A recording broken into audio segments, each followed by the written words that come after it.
I have promised to rescue you from your oppression in Egypt.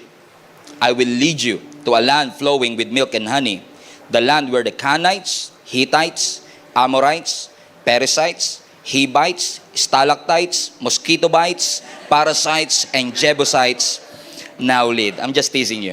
Just checking kung naikinig pa kayo.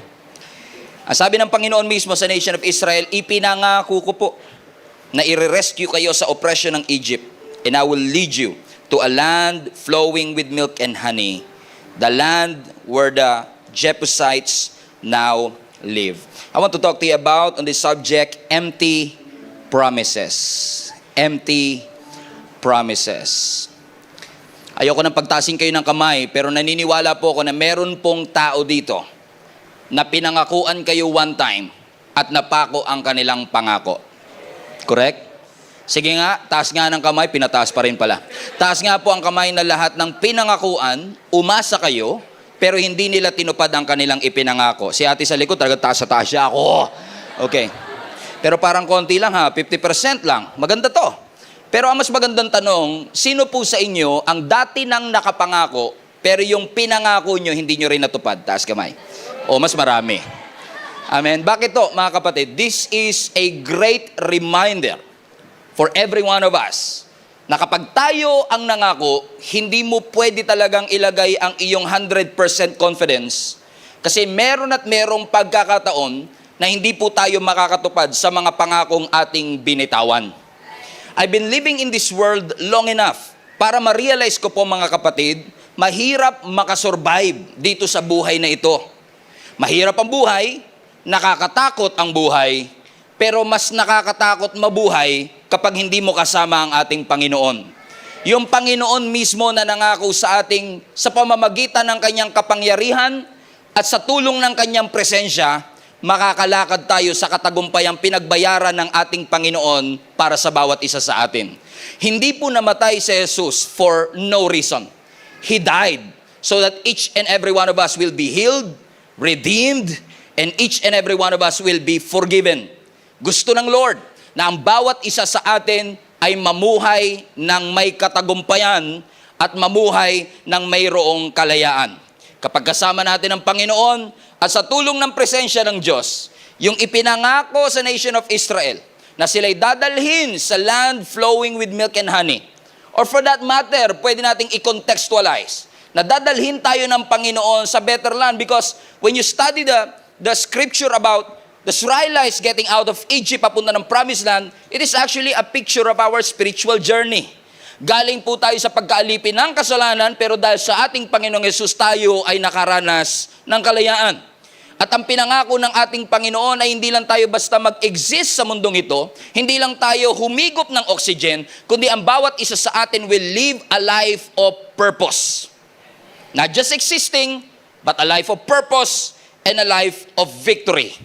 Para bagang pag tinitignan nun natin, maaaring sinasabi ninyo na, Pastor, I've been waiting for God's promises all my life, pero bakit parang hindi ko nararanasan sa aking pamilya? Matagal ko nang pinagpipray ang pamilya ko makakilala sa Panginoon. Matagal ko nang pinagpipray na magkaroon kami ng financial breakthrough. Matagal ko nang pinagpipray na magkaroon ng complete healing ang aking auntie, ang aking nanay at aking tatay, pero hanggang ngayon parang hindi ko pa rin ito nararanasan.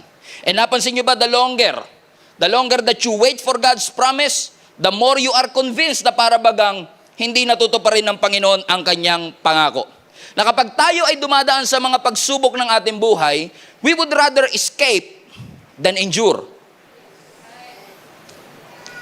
Kasi nga naman, di ba? Katulad ng sinabi ng Panginoon, I promise, sabi ng Lord sa nation of Israel, I promise that I will rescue you from the oppression of Egypt and I will bring you there to a land flowing with milk and honey. How many among you, kung kayo ang papangakuan ng Panginoon nito, magiging excited din kayo knowing that you have been a slave for 430 years.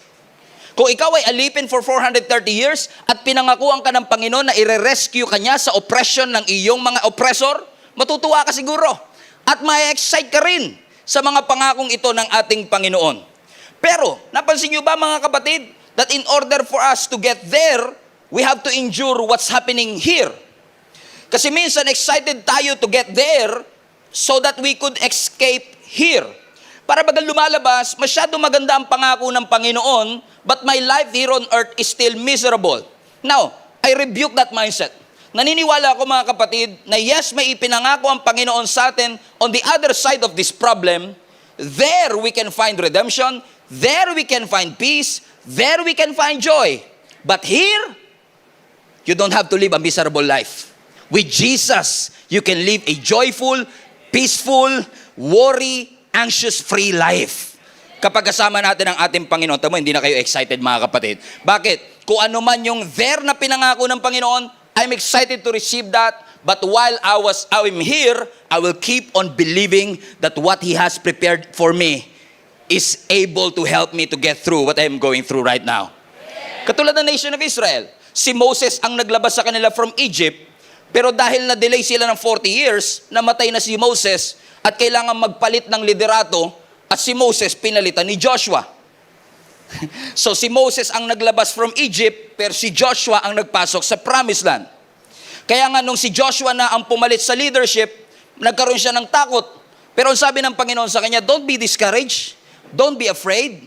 As I was with Moses, so shall I be with you. As I was, so shall I be. I was, so shall I be. I was, so shall I be. Parang sinasabi ng Panginoon sa ating simbahan, I was with you for the past 10 years, so shall I be for the next 1 decade, 2 decades, and 3 decades to come. Ibig sabihin, I am the same God, the God of your forefathers, the God that healed the sick, that delivered the oppressed. Ako yung Diyos na nagpagaling before, ako pa rin ang Diyos na nagpapagaling ngayon, at ako pa rin ay magpapagaling bukas. I am He who was, who is, and who is to come. The same yesterday, today, and forever. That is the kind of life that God wants you to live, a life with authority. Ahead and not the tail, above and not beneath. Victor, not a victim. Victory, not defeat. Pero minsan, yung way of our victory is different from God's way of victory. Pero in case you forgot, I want you to be reminded that God's way is always the right way. Iba ang pamamaraan natin ng victory sa pamamaraan ng Diyos ng victory. Iba yung pamamaraan mo ng pagluluto ng adobo sa pamamaraan ng pagluluto ng katabi mo ng adobo. Yung katabi mo, pag nagluto ng adobo, walang laurel, yung isa may laurel. Yung isa puro suka, yung isa naman maraming toyo, yung nagluto may toyo din. Amen. Pero iba-iba man ang ating pamamaraan, we are aiming for that one goal. Alam nyo, ganun din sa ating Panginoon. Iba-iba ang pamamaraan natin sa pamamaraan ng Diyos. In fact, our plans is no match to God's plan in our lives. May plano tayo pero minsan walang purpose. But God's way is better than our ways. His thoughts are better than our thoughts. And His plans are greater than our plans. Minsan lang nadidisappoint tayo because we want to escape here for us to get there. Kasi excited na tayo sa land flowing with milk and honey, and sometimes we are frustrated kasi nag-e-expect ka ng milk and honey pero ang nakikita mo, walls and giants. Sino sa inyo ganun? Pinangakuhan kayo ng milk and honey, pero ang nasa harap nyo, walls and giants. Naalala ko, pagpasok nila ng Promised Land, nung nandun sila sa Gilgal, tinuli pa lahat ng mga kalalakihan. Pagkatapos ang unang city na kailangan nila i-conquer is the mighty city of Jericho. Akala ko ba this is a land flowing with milk and honey? Akala ko ba this is the land of Hivites, Jebusites, parasite, mosquito bites? Then all of a sudden, I was not informed. I did not sign up for this. Hindi nyo naman sinabi na meron pala kaming kailangang mga higanting pabagsakin. Bakit? Yung possession ipinangako, but you have to possess your possession. After all, ipinangako ng Panginoon ang there, but here you have to fight for it. In here you have to pray for it. Sometimes lang nabofrustrate tayo kasi expectant tayo dun sa milk and honey, pero ang nakikita natin ay walls and giants. And minsan, hindi tayo nakakapag-step out of our comfort zone. Hindi tayo lumalabas sa ating mga kanya-kanyang bangka because we are intimidated and afraid sa mga opponent that is in front of us. Para ang nation of Israel, they're supposed to be in the Promised Land. Year 2 pa lang, delay na, pero at least year 2 nandun na sila sa Promised Land. Pero mas pinili nila dahil sa kanilang takot. Nung nakita nila yung mga giants, nung nakita nila yung mga walls, sabi nila, we cannot do that. We cannot defeat them. So we would rather wander in the desert for another 38 years than to step out of our comfort zones and fight for what is ours. Natatakot tayo sa mga higante na nasa ating harapan. Ang tanong ko mga kapatid, paano tayo lalakad sa ibabaw ng tubig kung lagi kang nasa pampang? How can you walk on water if you're always on the shore? God is inviting you, come, walk on the water. You are going to experience something that you've never experienced. I want you to see what you haven't seen yet in your life. But you have to get out of your boat. You have to get out of your comfort zone. Hindi porkit may presensya ng kaaway, nawala ang presensya ng milk and honey. Nandun pa rin ang milk and honey, pero may mga challenges in between. Sa buhay kasi walang cheat code. Hindi porket may mga challenges, pwede ka magkaroon ng cheat.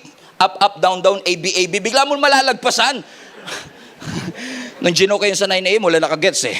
Pero dito, puro bata, may gets sila eh. Up, up, down, down, A, B, A, B. Bigla ka level 65. Walang cheat code sa buhay. Pagdadaanan mo ang lahat ng mga levels, ang lahat ng mga challenges in your life. Pero hindi porket may kaaway, wala na yung pangako ng Panginoon. In fact, kapag mas matindi ang kalaban, mas matindi rin yung pangako. Ibig sabihin, yung size ng challenge is an obvious sign of the size of God's promise in your life. The darker the night, the brighter the day. The greater the challenge, the greater the victory. The greater the difficulty, the greater the promise. In fact, mas mataas ang level, mas maraming devil. Pasinin niyo po yan? Nung mga level 1 ka, demonyito lang kinakalaban mo. Kaya ko to, pre. Naalala niyo yung mga panahon, nagsusuper Mario Brothers tayo? Na yung level 1, kayang-kaya natin. Pagdating ng level 2, medyo. Pagdating ng level 3, at 4 and 5, minsan nahihirapan ka na. Kaya parang bored ka na doon sa una kasi nadaanan ko na ito. Kayang-kaya ko na ito. Alam niyo sa buhay ganun din. Walang cheat code. Hindi natin mababypass ang mga levels ng ating buhay. We have to go through all of this. Pero habang lumalaki ang mga giant, it is an obvious sign na malaki ang pangako ng Panginoon sa buhay. The greater the crushing, the greater the anointing. Hallelujah. In fact, pasalamatan nga natin yung mga kaaway natin, yung mga challenges sa buhay, kasi yun pa nga nagpo-push forward sa iyo eh. Para kanino ka bumabangon? Sa mga kaaway ko. Para patunayan ko sa kanilang mali sila. Di ba yung mga struggle sa buhay, yun pa nga ang nagmo-motivate sa atin to move forward. Yung mga challenges sa buhay natin, yung mga haters, doubters, discouragers ng ating buhay, kung hindi dahil sa kanila, hindi ka magdadasal ng taimtim. Napansin nyo, nung dumami kaaway mo, nung dumami ang challenges sa buhay mo, napapadasal ka ng taimtim eh. Hindi ko alam kung naranasan nyo na yung talagang walang-wala kang problema. Yung ang daming mga blessings sa buhay mo, na-promote ka sa trabaho, nagkaroon ka ng salary increase, tumama ka pa sa loto kahit bawal, di ba? Kaya nga sabi ko sa inyo, pag nakita ko kayong tumataya sa loto, tanungin nyo rin, ba't nandun ako?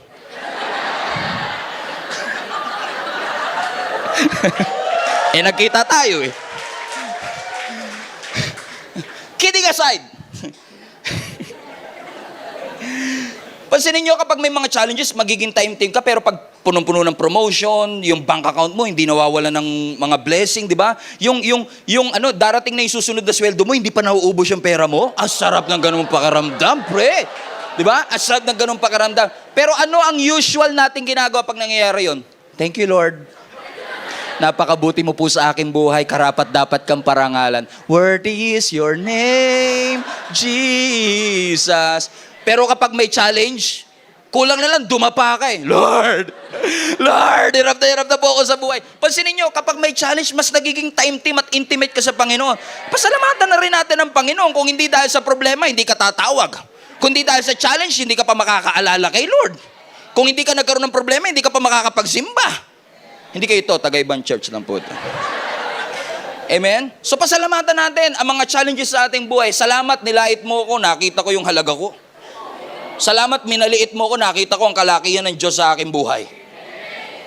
May pangako ang Diyos. At pansinin nyo, ang mga pangako ng Diyos sa ating buhay, yung pangako ng Lord sa ating buhay, hindi mo mabibili sa pure gold o sari-sari store. Eternal siya. Ang kayang ibigay ng mundo, maa-access mo sa mundo. Pero yung kayang ibigay ng Diyos, hindi mo maa-access dito sa mundo. May mabibili ka bang joy sa sari-sari store? Dishwashing liquid lang. Pero wala kang mabibiling joy, amen, na ibinibigay ng Panginoon. Kasi kapag ang Diyos nangako, paniwalaan mo. May authority siya para gawin ang pinangako ng Panginoon sa ating buhay. At itong simbahang ito ang testamento na ang Diyos tumutupad sa kanyang pangako. Na hindi siya nagkulang, hindi siya nagpabaya at hindi siya nakalimot. Lalo ngayon, mag-e-eleksyon na naman. Sa lahat po ng mga tatakbong kagawad, sa darating pong halalan, lagi niyong tatandaan, isulat sa balota, Stephen Prado. Tignan niyo pag may mga meeting de avance yung mga politiko, hindi ko nilalahat, pero marami akong napapansin na kapag may meeting de avance yung mga politiko, talagang mga tao, talagang, sabi, pag ako, ang inupo nyo, sinisiguro ko sa inyo, lahat ng tambay magkakatrabaho. Sinisiguro ko sa inyo, kapag ako ang inupo ninyo sa posisyon ng pagiging kagawad, ang mga kanal natin magiging malinis. Ang mga kalye natin mawawala ng kalat. Mga tao naman, wow! Grabe, paniwalang paniwala. Pansinin nyo hindi pa nakakaupo yan. Pero paniwalang paniwala ka na sa pangako nila. Samantalang si Jesus, matagal na nakaupo sa trono. Yung mga pangako niya, never natin pinaniwalaan. Mga pangako niya, never natin. Kapag ka nakaranas lang ng problema, nakalimot ka na yata, Lord. Matagal na si Lord nakaupo sa trono. Kahit may sakit ka, nasa trono siya. At hanggat nasa trono ang ating Panginoon, may access ka sa kagalingan, may access ka sa joy, may access ka sa peace. Kaya kung ako sa iyo, kapatid, mag-invest ka ng mga bagay na papunta there, na just here. Kasi dito, yung pera, fame, popularity, success, whatever it is that this world has to offer, lahat po yan temporal. Hindi ko sinasabing, hindi ko ina-advocate na huwag tayong mag-ipon, na huwag tayong maghanda. Kailangan natin maghanda. Kasi hindi natin alam kung hanggang kailan tayo lalagi here. Pero dapat sa atin pong pag-i-invest here, meron tayong purpose that is always for there. For eternity. Now, ang tanong ko sa inyo, pag may tinanggal po ba ang Panginoon sa inyo here to prepare you for there, kaya mo pa rin bang magtiwala sa Kanya? Yun yung mahirap na part Lord, ba't mo tinanggal? 7 years na po kami. Mahal na mahal ko po siya. Hindi ko po kayang mabuhay nang wala siya. Sus! May mga bagay na tinatanggal ang Panginoon here to prepare you for there. If you will trust the Lord with all your heart and lean not on your own understanding, you can be sure, mga kapatid, na hindi niya yan tinanggal para nakawin at tanggalin sa iyo ang kaligayahan. Tinanggal ng Panginoon yan para ikaw ay protektahan. God's rejection is not just redirection. God's rejection is also God's protection. Iniingatan tayo ng Panginoon para sa next stage ng ating buhay. Kaya if I were you, invest in the kingdom of God. Ano ang sabi ng Matthew chapter 6 verse 19? Everybody read this with me. Do not lay up for yourselves treasures on earth, where moth and rust destroy, and where thieves break in and steal. But lay up for yourselves treasures in heaven, where neither moth nor rust destroys, where thieves do not break in and steal. For where your treasure is, there your heart be also. What is this verse saying? What is Jesus trying to say to us? Sinasabi ng ating Panginoon sa atin that investing in God's kingdom is the best investment you'll ever make. In the era of stock market and Bitcoin na walang kasiguraduhan, investing in God's kingdom is the best investment that you'll ever make in your life. Put up the verse again in Matthew 6. I will summarize that verse to you. Sa kingdom ng Lord, kaya maganda mag-invest, una, hindi nawawala. Pangalawa, hindi nananakaw. Pangatlo, nagtatagal at panghabang buhay. Yung bahay mo sa langit, hindi masisira.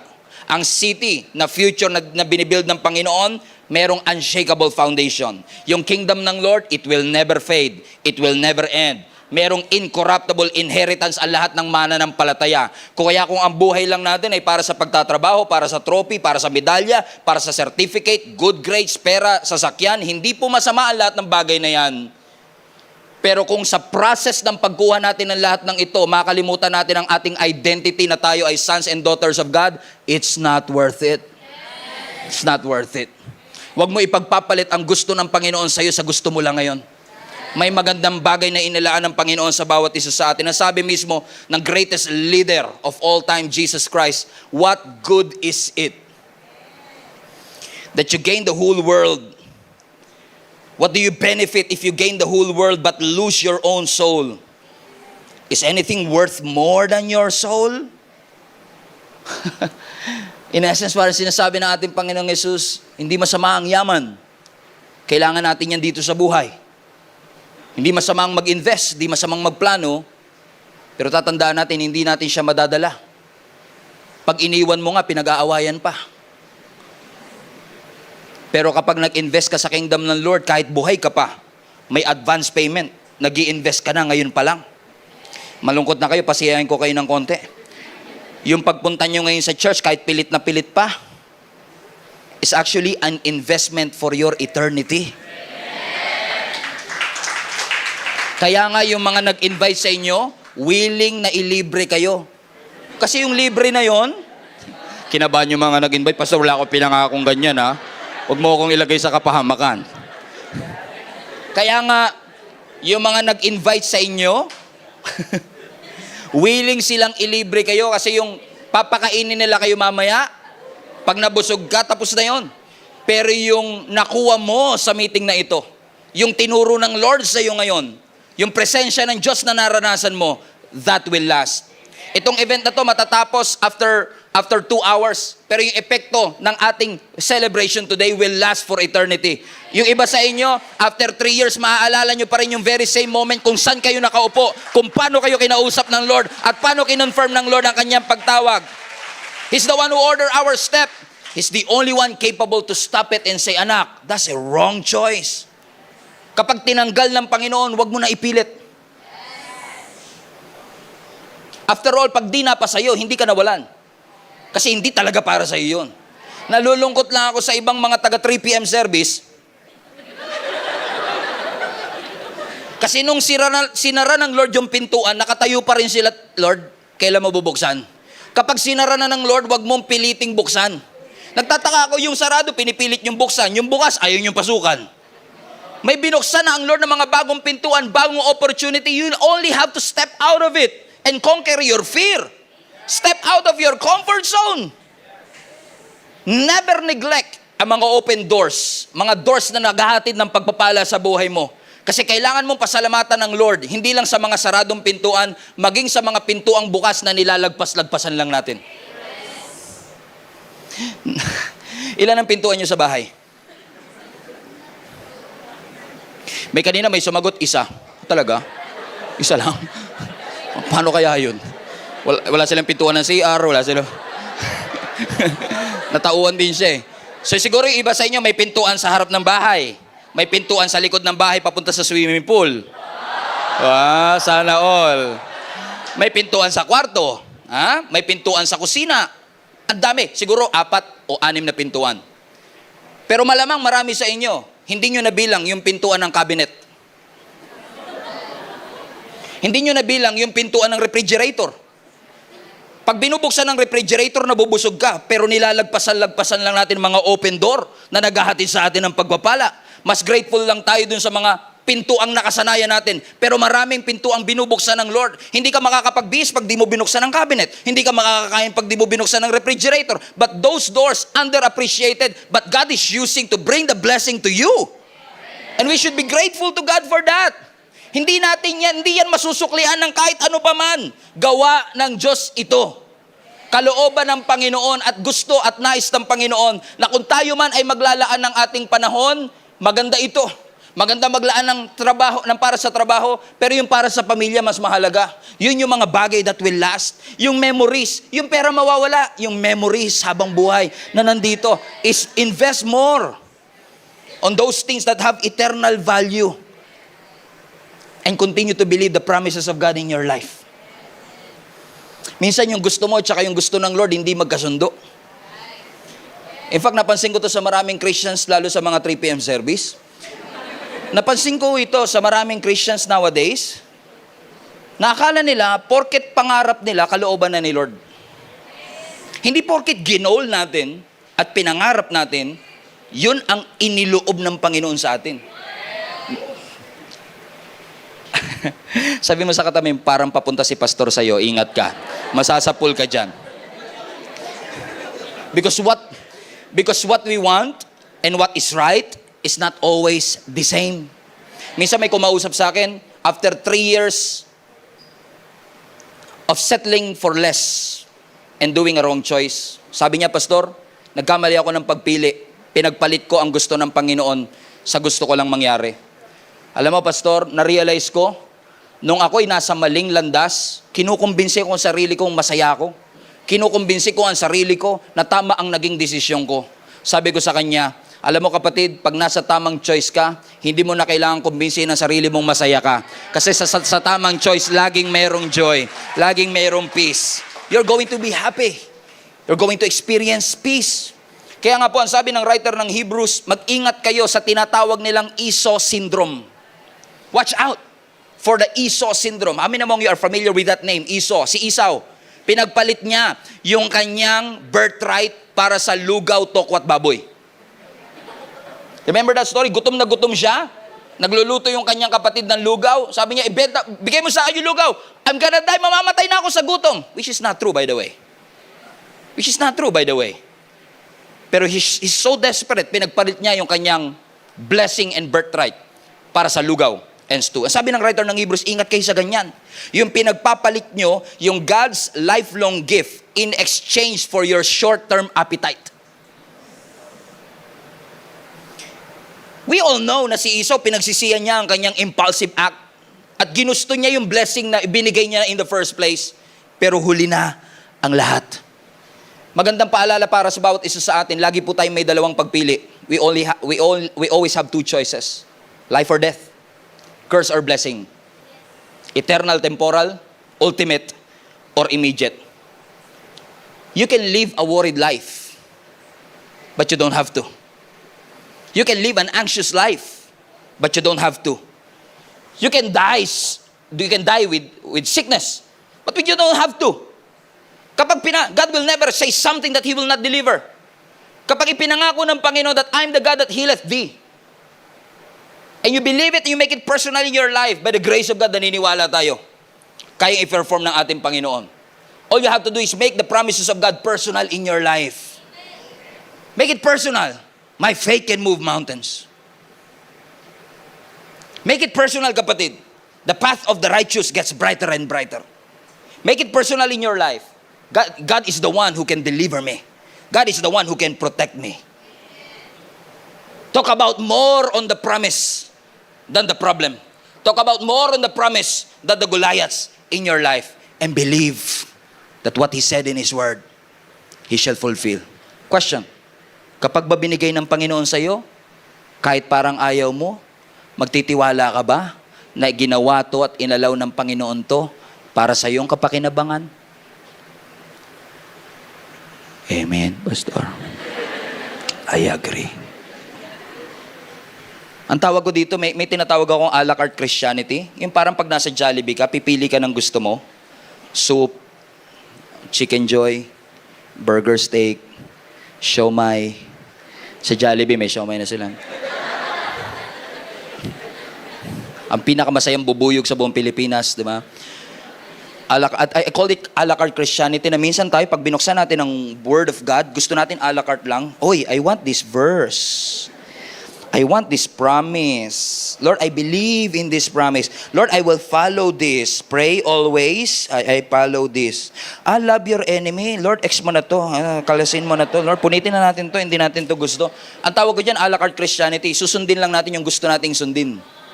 Na wala tayong tiwala sa Panginoon na lahat ng sinabi niya sa kanyang salita ay makakabuti para sa atin. Meron niya ako nabalita ang isang restaurant. Doon daw sa restaurant, may mga high-end, fine dining restaurant na walang menu. Pag upo mo, hindi ikaw ang o-order ng pagkain. Naka-prepare na yung 4-course or 5-course meal na kakainin mo. You just have to wait for the food. You don't know what the food is. Hindi mo nga kayang i-pronounce yung mga pagkain na yon. Hindi yun ang pinili mo. Napansin niyo yun sa mga fine dining, ano to? Chinkwasi. Hindi mo kayang i-pronounce pero kinakain mo. Masyado kang tiwala sa chef na yung kanyang ihahanda ay good for you kahit hindi yun ang pinili mo. Sabi ko nga sa sarili ko, magbabayad ka ng malaki para sa pagkain hindi mo pinili. Parang lugi yata yun ah.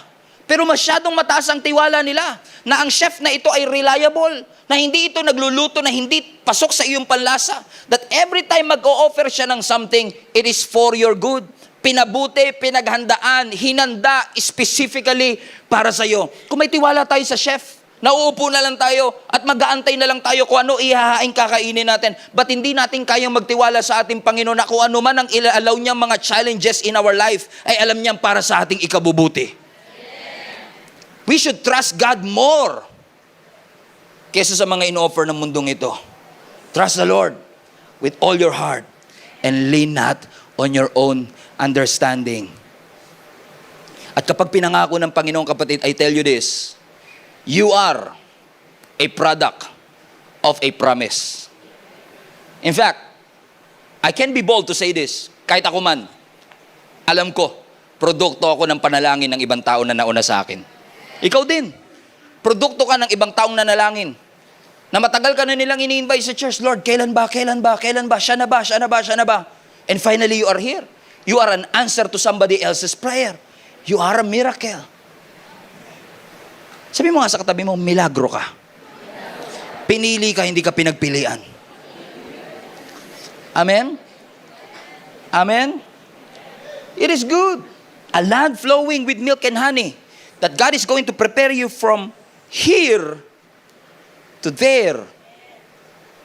Pero minsan, gusto ni Satan ayawan natin ng here para magmadali tayo there.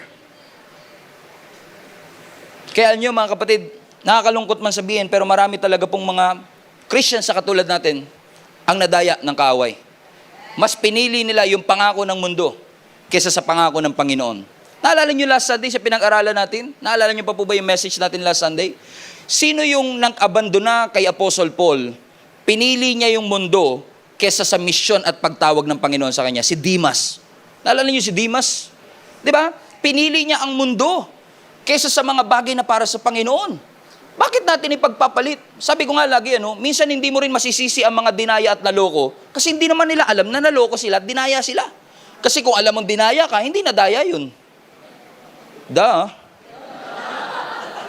Daya. Naunawaan niyo yung sinasabi ko? Pero minsan nalalaman na lang nating nalokot na daya tayo pagtapos na. Pag nakita na natin at hinarvest na natin yung consequences ng ating maling pagpili. Ganyan ang nangyari kay Eva at Adan eh. Naalala niyo yung story ni Eva at Adan? Nung lumabas yung ahas at si Satanas nagkatawang ahas at nakipag-usap kay Eva. Kaya hindi lahat na nakipag-usap sa inyo, dapat kinakausap niyo. Oo. Baka ahas na yan. Amen? Tignan nyo to ha. Napakatindi kasi si Eve, niloko, dinaya. Amen? Pinagmukhang tama yung mali. Tignan nyo to. Ang sabi ng verse 1 in Genesis chapter 3, fasten your seatbelt, we're gonna land the plane. Now the serpent was more crafty than any of the wild animals the Lord had made. Sabi niya sa babae, did God really say that you must not eat from any tree in the garden? And the woman said to the serpent, we may eat the fruit from the trees in the garden, but God did say you must not eat from the tree that is in the middle of the garden, and you must not touch it, and you will die. Tingnan niyo yung atake ni Satan dito ah.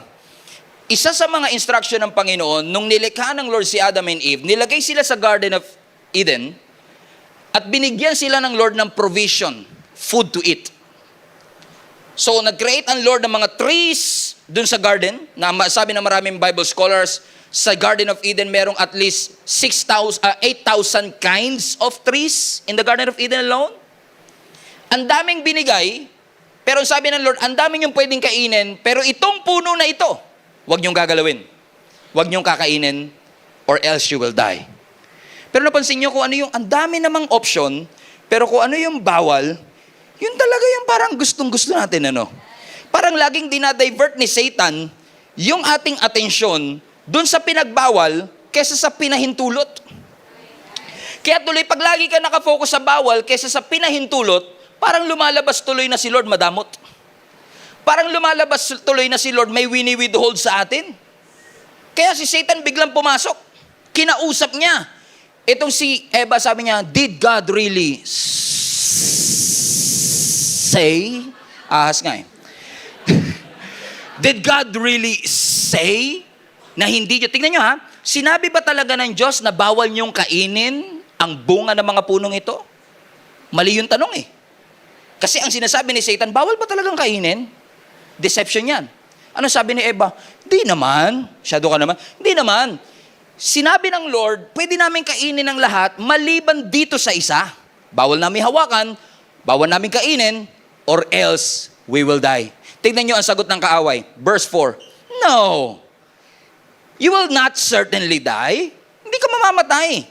For God knows that when you eat from it, your eyes will be open and you will be like God, knowing good and evil. Verse 6. So when the woman saw that the fruit of the tree was good for food, pleasing to the eye, desirable for gaining wisdom, she took some, ate it, and she also gave to her husband. Kaya kami mga lalaki, sunod lang kami ng sunod. Sige, kailangan niya, okay. Tignan nyo ha. Tignan nyo yung progression. Tuwan-tuwa ako sa progression nito eh. Kasi tignan nyo. Nung una, bago siya tanungin ni Satan, alam niyang bawal. Hindi niya hinahawakan, hindi niya nilalapitan, hindi niya kinakain. Then kinausap siya ng ahas. Sabi niya, did God really say na bawal niyong kainin ang lahat ng mga punong ito? Hindi naman.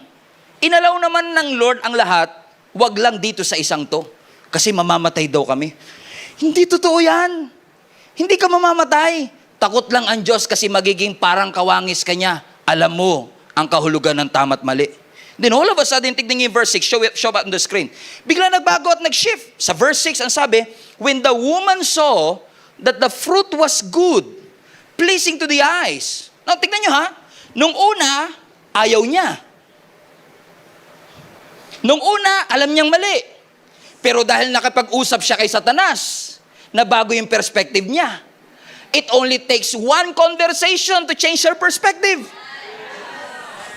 Kasi, pinagmukha ni Satan, may nililihim ang Diyos sa inyo. May pinagdadamot siya sa inyo. Ayaw niya lang kainin kasi magiging kawangis kayo ng Diyos na alam niyo ang katotohanan. Siguro sabi ni Eva, oo nga no. Talaga bang sinabi nga ng Panginoon? Then all of a sudden, yung ayaw niya, ngayon, gustong-gusto niya.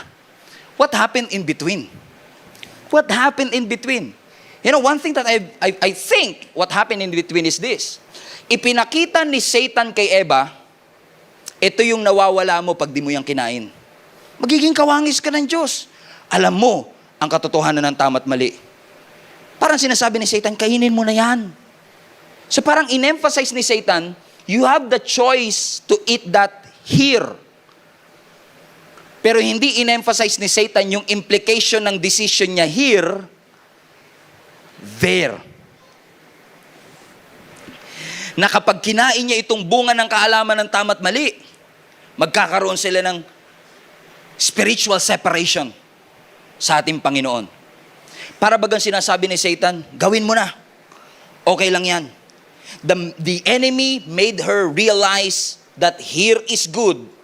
Pero ang enemy hindi pinakita sa kanya yung implication ng kanyang decision here, there. Yan ang deception ng marami kasama ako that we fall into. Nakakala natin yung decision natin here will not implicate us for what's going to happen there. Tingnan nyo ang sabi ng kaaway, did God really say? Kasi i-challenge ni Satan yung alam mong salita ng Panginoon. Alam niya eh. Kaya tanong ni Satan, talaga bang sinabi? Ikaw naman, oo nga no, sinabi nga ba? Nararanasan nyo ba minsan yun? Yung kabisado nyo naman, tapos bigla sasabihin, sure ka ba? Oo nga no, sure nga ba ako? Diba bigla kang napapatanong din sa sarili mo, sure na. Kaya po mga kapatid, going to church, listening to the Word of God, reading the Bible is an important aspect of our Christianity.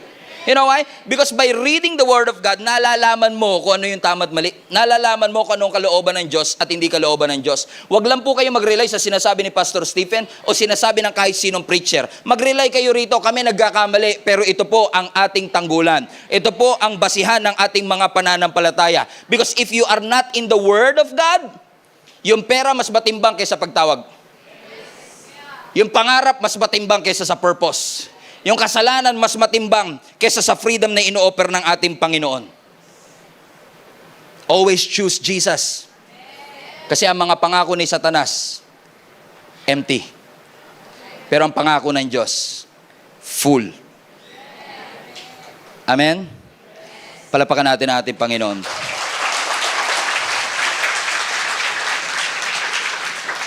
And as I close this, that's in Genesis, the first book of the Old Testament. Let us fast forward to the first book of the New Testament, Matthew. And this is interesting. Yung strategy ni Satan sa Genesis, hindi nagbago pagdating ng Matthew. This time, kaharap niya ang ating Panginoong Yesus at sinubukan niyang i-tempt ang ating Panginoon. Gutom na gutom si Jesus sapagkat siya'y nagkatawang tao. Ang sabi ni Satan sa kanya, can you turn these stones into bread? Ang sabi ng ating Panginoong Yesus, ang tao hindi nabubuhay lamang sa tinapay, kundi sa bawat salita. Tingnan nyo, eternal ang purpose ng eternal. Kundi sa salitang namumutawi sa bibig ng ating Panginoon. Pangalawa, dinala siya ni Satan sa ibabaw ng isang building. At sabi niya, tumalon ka nga dito. Di ba nangako ang Panginoon that He will give His angels charge over you? Tingnan nyo, kahit si Satan, alam niya yung Bible verse. Alam niyo po ba na yung salita na yung He will give His angels charge over you? Nasa Bible yan, sa Old Testament. Tayo hindi natin alam. Buti pa si Satan, alam niya. Kaya hindi lahat na nagko-quote ng verse dapat pinapaniwalaan. Kahit si Satan nagko-quote din ng verse. Pero tinitwist niya. At sabi niya sa Panginoon, di ba pag nagpatihulog ka, nangako ang Diyos that He will give His angels to rescue you? Eh kung ikaw si Jesus, kung nagpadaig si Jesus sa temptasyon, o nga no, nangako naman na sasagbin ako, then let's do it. Pero hindi ginawa ng Panginoon. And then, verse 8. And again, everybody say again. Wala nang lakas. Everybody say again. Again. The devil took him to a very high mountain. Watch this. And showed him all the kingdoms of the world and all their splendor. Verse 9. Ang sabi ni Satan kay Jesus, lahat to, bibigay ko to sa'yo kung yuyukod ka sa aking harapan. Nakita niyo po?